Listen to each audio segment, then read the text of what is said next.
Et bonjour à tous, j'espère que vous allez bien. On se retrouve aujourd'hui pour une petite mise à jour de ce qu'il se passe sur les marchés.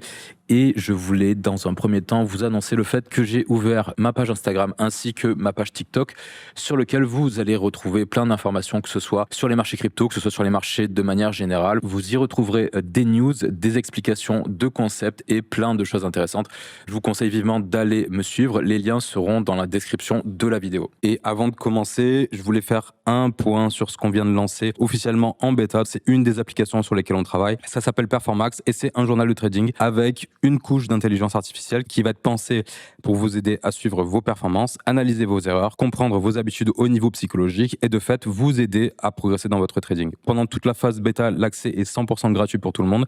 Les places, elles vont être limitées pendant la première vague pour pouvoir garder l'application stable et pour pouvoir assurer une bonne expérience aux premiers utilisateurs, évidemment. Pour recevoir votre code d'accès, c'est assez simple. Vous avez juste à venir suivre le compte sur Twitter, puis à liker le tweet d'introduction ici. Et ensuite, vous avez juste à envoyer un message en privé au compte et votre code vous sera envoyé via message privé. Vous retrouverez les liens dans les descriptions de mes vidéos. Et avant de commencer l'analyse, n'oubliez pas de vous abonner à la chaîne si ce n'est pas déjà fait, de liker ainsi que de commenter les vidéos. Allez, on commence. Pour Ethereum, on est dans un contexte qui est assez similaire à ce qu'on peut observer sur Bitcoin, c'est-à-dire qu'on a eu une grosse tendance baissière qui nous a permis de revenir sur un gros niveau d'intérêt parce qu'on est revenu sur les niveaux d'avril 2025. Suite à ça, on a marqué une première impulsion haussière, retracement, seconde impulsion haussière qui nous permet de marquer justement un beau double bottom qu'on peut voir assez bien sur une plus grosse unité de temps.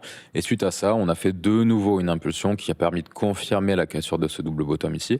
Et on est venu taguer une première zone d'intérêt. On avait cette zone de fair value gap avec son point médian sur les 1925 $ à peu près. Et depuis, on est dans une grosse phase de consolidation autour de cette target haussière qu'on a fini par combler complètement sur la bougie du 27 juillet. Pour le moment, on n'a aucune résolution de cette phase de compression. Là, on était plutôt orienté dans une tendance haussière. On s'est inversé pour repartir dans une tendance baissière, sauf que pour le moment, on n'a pas fait de plus bas par rapport à ces plus bas de début août, ce qui est plutôt une bonne chose pour le moment. Mais ceci dit, on reste dans un range. Maintenant, si on casse à la baisse, la target la plus évidente, ça reste cette zone de fair value gap avec son point médian à peu près sur les 1689 $. Et si jamais on casse à la hausse, la prochaine zone la plus évidente, c'est cette zone de fair value gap qui reste ouverte ici en daily sur les 2200 $ à peu près, qui se trouve juste au-dessus de toute cette zone d'intérêt. Là, on voit qu'on a de facto pas mal d'accumulation de stop et de liquidation au-dessus de ces mèches. Et puis après, évidemment, on aura d'autres targets à court terme. Ce qui est intéressant aussi, c'est que lors de la cassure de cette structure, on a marqué une belle zone de fair value gap en daily qu'on est venu retester, qu'on a comblé totalement. Et ce qu'on peut voir, c'est qu'on respecte cette zone. Maintenant, si on regarde nos moyennes mobiles, sur un gros time frame, on est clairement bien orienté à la baisse. C'est-à-dire qu'on se situe sous notre tunnel hebdomadaire. On se rappelle que on avait échoué à réintégrer notre tunnel hebdomadaire une première fois, une seconde fois. On était passé en tendance baissière sous notre tunnel 4 heures, sous notre 1 heure aussi. On avait eu un beau cross momentum ici. Suite à la structure en W qu'on a marqué, on a réussi à repasser au-dessus de notre 1 heure. On a réussi à passer aussi au-dessus de notre 4 heures. Et depuis, on tient notre 4 heures en support. La tendance en fonction des moyennes mobiles, elle est toujours orientée à la hausse. Là, c'est vrai que tant que notre 4 heures tient, le 4 heures peut être une localisation intéressante pour essayer de choper un rebond. Ça, c'est quelque chose qui n'est pas du tout exclu.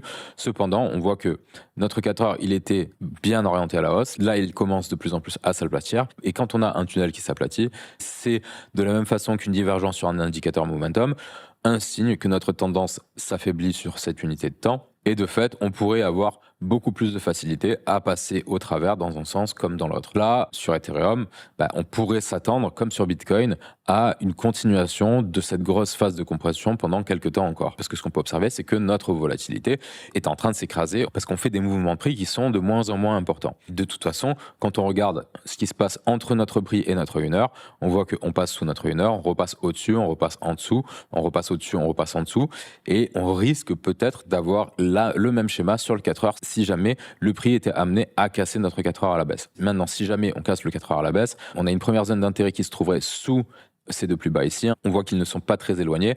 Ça s'accorde plus ou moins en termes de localisation avec les 50% de cette mèche qu'on a ici. On pourrait avoir une target sur les 1613 $ sur lequel on pourrait avoir une réaction, c'est-à-dire qu'on pourrait casser notre 4 heures, venir jusqu'ici et avoir un rebond qui peut, pourquoi pas, nous permettre de réintégrer le 4 heures derrière, pullback et on repart en tendance. Après, on pourrait tout à fait faire ce genre de déviation, réintégrer notre range et repartir dans une phase de range interminable. Ça, c'est aussi une possibilité. De toute façon, là, on voit qu'on est aussi dans un contexte de lessiveuse, étant donné que on vient chercher les stops dans un sens, on se retourne, on vient chercher les stops dans l'autre sens, on se retourne, et ainsi de suite, avec un écrasement de cette volatilité. Par contre, au plus on reste dans un environnement où la volatilité se compresse, au plus ça fonctionnera comme un ressort, et à un moment donné, le mouvement qui en résultera pourra être plutôt violent. Ça, c'est quelque chose sur les marchés dont on a l'habitude d'observer. Maintenant, évidemment, à part ce niveau de prix, il y aurait plusieurs niveaux intermédiaires avant de venir sur cette belle zone de localisation.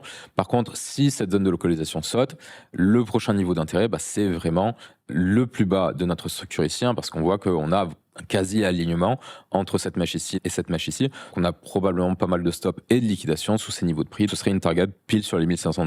Target qui s'aligne toujours avec cette structure en termes de price action. Maintenant, si jamais cette zone de consolidation se résout à la hausse, on pourrait avoir une target sur le bas de notre tunnel daily. Ça donnerait un prix sur les $2014. Après, c'est vrai qu'on a aussi cette zone de fair value gap dont on a parlé sur les 2200, qui, elle, pour le moment, est en confluence avec le haut de notre tunnel daily. Mais là, ce que j'observerai avec le plus d'attention, c'est si jamais on break notre 4 heures, chose qui, pour le moment, n'est pas le cas. Maintenant, sur Ethereum, sur un gros time frame, il faut quand même admettre qu'on est revenu sur des niveaux de prix qui sont vachement intéressants, parce qu'on est revenu tester le plus bas d'avril 2025, on est revenu tester cette zone de consolidation qu'on avait fait en octobre 2022 avant d'avoir cette grosse impulsion haussière, et on est aussi revenu sur ces niveaux de bear market de 2022. C'est quand même des localisations qui sont vachement intéressantes, et c'est des localisations que si on commence à les perdre, et si on commence à passer surtout sous cette structure ici, on risque de revenir sur des niveaux de prix qui datent du breakout qu'on a fait en 2020-2021. Ce qui serait sacrément fou, parce que ça donnerait un Ethereum à 3 chiffres. Maintenant, il y a une réalité aussi sur un gros time frame, c'est que quand on regarde la structure de prix, on est toujours dans une tendance qui est baissière,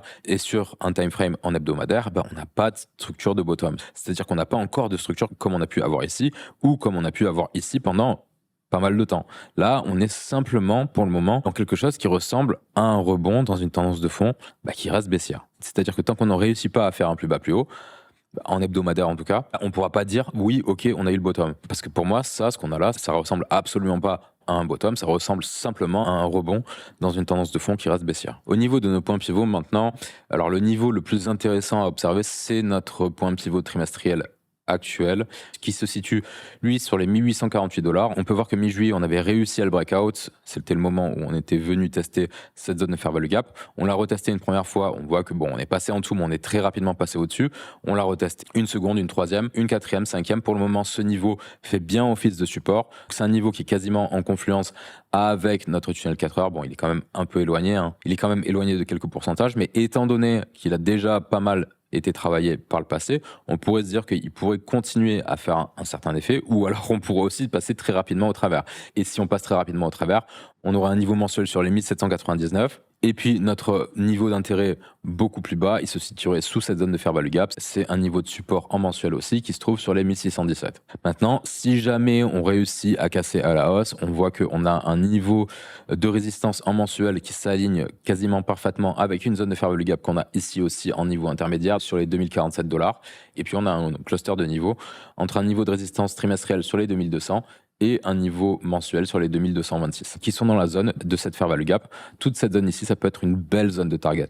Entre 2189 exactement et 2225, avec notre zone de fair value gap sur les 2200. Maintenant, on pourrait parler de niveaux qui sont beaucoup plus éloignés des prix actuels. C'est vrai que on a encore un niveau de résistance. C'est vrai qu'on a aussi un niveau de support en mensuel sur les 1370, et on a surtout un gros niveau de support annuel sur les 1252, avec pas très loin un niveau de support trimestriel sur les 1229 qui doivent s'aligner avec notre structure de 2022. Au niveau du volume profile maintenant, on se rappelle qu'on avait fait une première tentative de sortie de notre value annuelle en cours. Ça n'avait pas fonctionné, on était revenu jusqu'à notre point of control.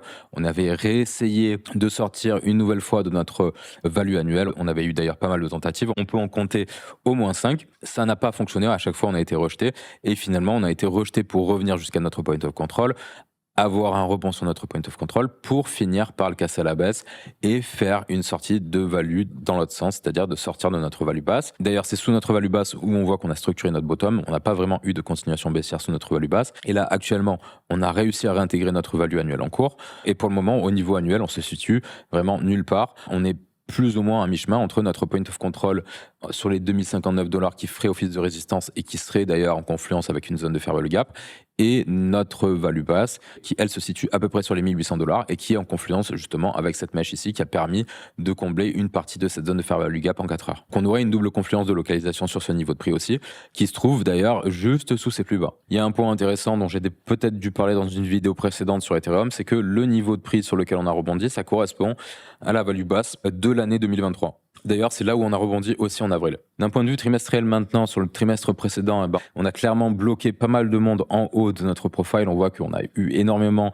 de positionnements qui s'élevaient sur les 2300-2314 $ à peu près. Notre point of control, il est sur les 2315. Vu qu'on est passé sous notre point of control, on a bloqué pas mal de monde sur ces niveaux de prix. Les acheteurs qui se sont positionnés ici, ils ont été probablement déjà stop et liquidés, même si évidemment il peut toujours en rester sur ces niveaux de prix, parce que rappelez-vous qu'il peut aussi y avoir des acheteurs en spot qui sont toujours holders à perte. Si jamais on y revient, ça reste un naked POC à venir combler, ça reste un niveau sur lequel on peut avoir une réaction.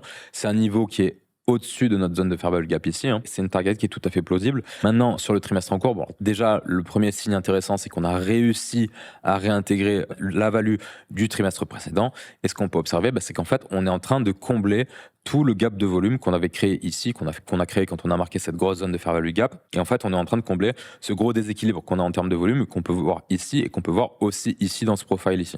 Rappelez-vous que le marché n'aime pas tant que ça les trous, que ce soit dans la value, que ce soit dans le prix, etc. Et là, sur le trimestre en cours, déjà, on peut très facilement observer qu'on est clairement dans une phase de range. Cependant, on est plus orienté vers notre value haute que vers notre value basse. On l'a pas retesté tant que ça, notre value basse. Là, ce qu'il faut faire attention, c'est notre point of control. Notre point of control, là, il est en confluence avec notre tunnel 4 heures. Il se situe sur les 1874 $.